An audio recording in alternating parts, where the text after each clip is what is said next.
There is growing concern among many about what the Supreme Court's new decision about abortion could mean for minority communities, which already face disparities in health care. Some fear this will broaden the problem. News 8's multicultural reporter Katira Winfrey looks at the story. I spoke to Representative Cherish Pryor with the Indiana Black Legislative Caucus, and she says resources for mothers and mothers-to-be are already stretched thin. And with black women seeing higher rates of maternal mortality, this decision will likely cause those numbers to spike. Healthcare for many is seen as a privilege and not a right. And for many, the Supreme Court's decision to strike down Roe v. Wade gives that notion credence. There are causes and effects to everything that we do, and this is a seismic shift. State Representative Cherish Pryor represents District 94 and is a member of the Indiana Black Legislative Caucus.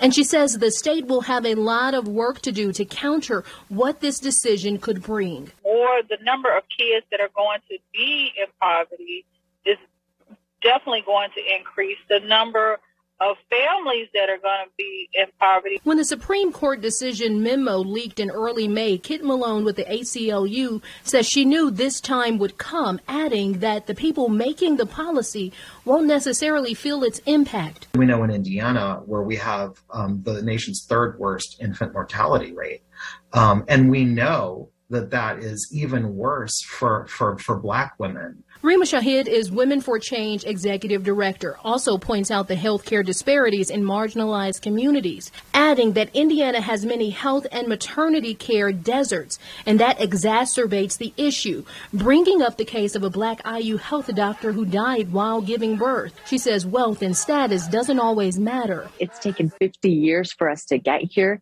It is going to be a long, hard battle for us to regain those rights that they have now eviscerated, quite frankly. But we are not going to stop. The ACLU says we also need to remember non-binary and trans men in this conversation, as they too face the harms of poverty, just like many other minority communities, and they will also very likely be disproportionately impacted. Reporting in Indianapolis, Katira Winfrey, WISH TV, WISHTV.com, and follow us on Facebook.